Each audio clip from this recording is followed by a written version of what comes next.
Dalam nama Bapa dan Putra dan Roh Kudus. Amin. Tuhan bersamamu dan bersama rohmu. Bacaan diambil dari surat kedua Rasul Paulus kepada jemaat di Korintus, bab 9 ayat 6-10. Saudara-saudara, orang yang menabur sedikit akan menuai sedikit pula. Sebaliknya, orang yang menabur banyak akan menuai banyak pula. Hendaklah masing-masing memberi menurut kerelaan hatinya, jangan dengan sedih hati atau terpaksa. Sebab Allah mengasihi orang yang memberi dengan sukacita. Dan Allah sanggup melimpahkan segala kasih karunia kepada kamu, supaya kamu senantiasa berkecukupan di dalam segala sesuatu, malah berkelebihan dalam pelbagai kebajikan. Seperti ada yang tertulis, ia murah hati, orang miskin diberinya derma, kebenarannya tetap untuk selama-lamanya. Dia yang menyediakan benih bagi penabur dan roti untuk dimakan, dia jugalah yang akan menyediakan benih bagi kamu. Dialah yang akan melipat gandakannya dan menumbuhkan buah-buah kebenaranmu. Demikianlah sabda Tuhan. Syukur kepada Allah.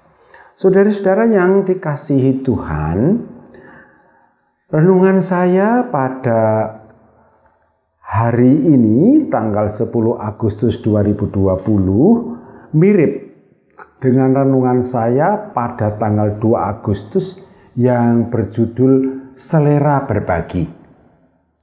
Alasan saya menampilkan lagi renungan ini karena ada beberapa tanggapan dari teman yang menimbulkan pertanyaan bagi mereka. Maka saya melengkapi apa yang sudah pernah saya tampilkan, dan semoga uraian ini menjawab beberapa pertanyaan yang barangkali semakin membingungkan teman-teman.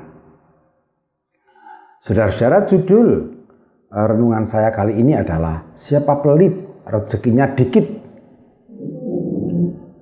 Sebelumnya, salam sehat, jangan lupa bahagia.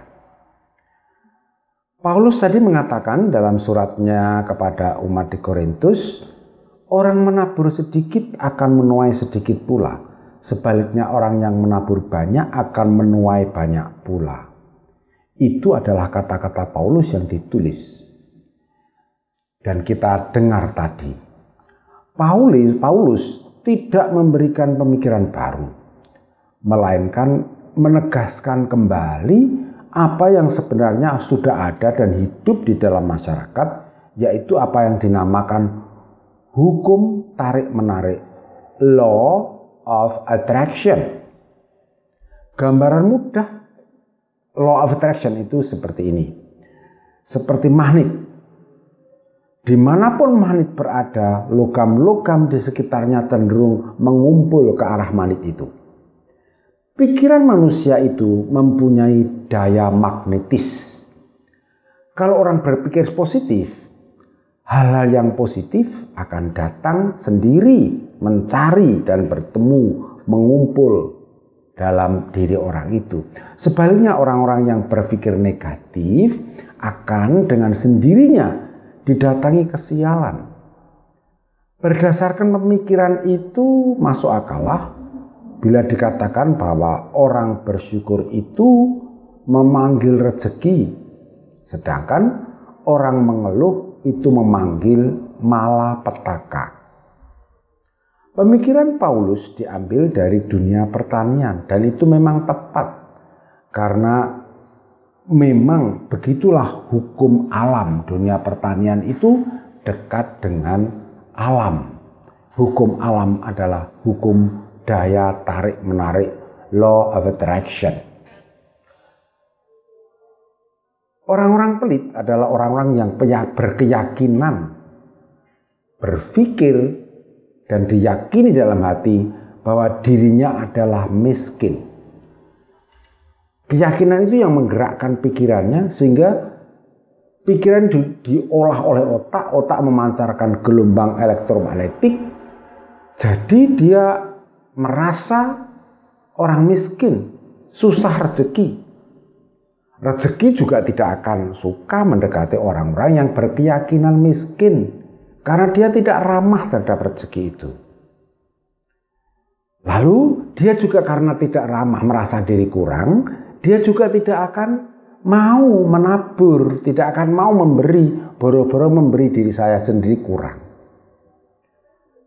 Lalu karena pikiran itu miskin dan tidak memberi, lalu apa yang didapat itu sekedar dari belas kasih orang. Istilah renungan saya dulu hanya sekedar rebelan. KW4, rezeki karena belas kasihan, bukan rezeki asli dia buat. Tapi karena kalau ada orang belas kasihan ya syukurlah. Jadi pola berpikirnya masih nunggu kebaikan hati orang. Dia tidak mengusahakan sendiri. Begitu kalau dikatakan orang kaya itu berpikirnya bahwa saya ini kaya, maka saya memberi. Ketika saya berpikir saya ini miskin, saya sulit memberi. Rezekinya sedikit karena memang sedikit menabur, bahkan tidak menabur.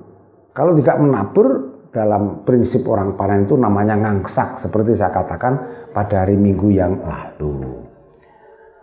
Kok semuanya kelihatannya berhubungan dengan manusia saja, lalu apa hubungannya dengan Yesus?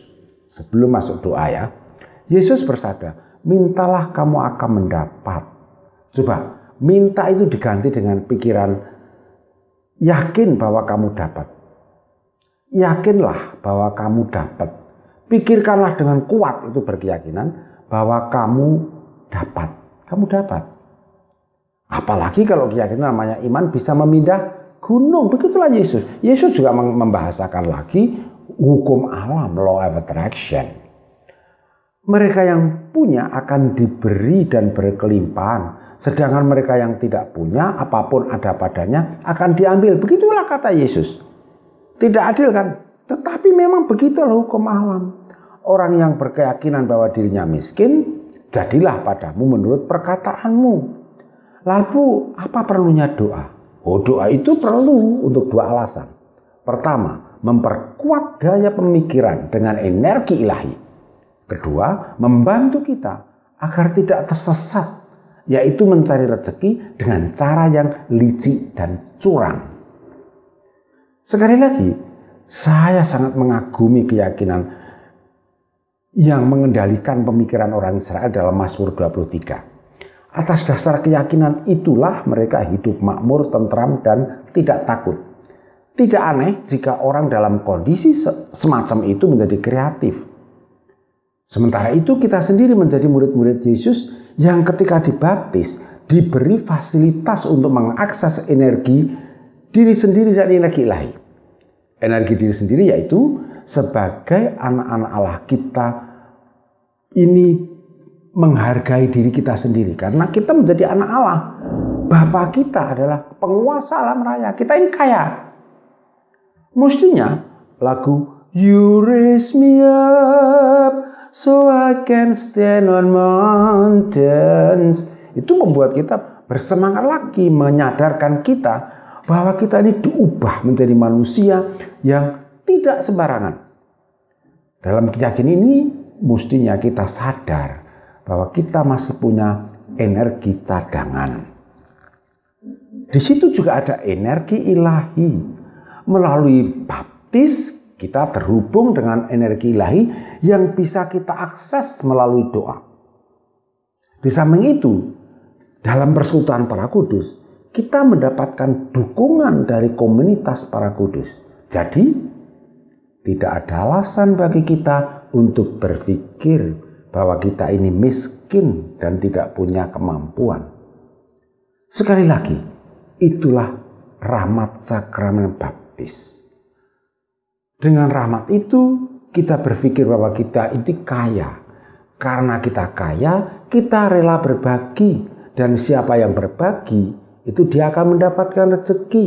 Siapa yang pelit, rezekinya cuman dikit. Amin.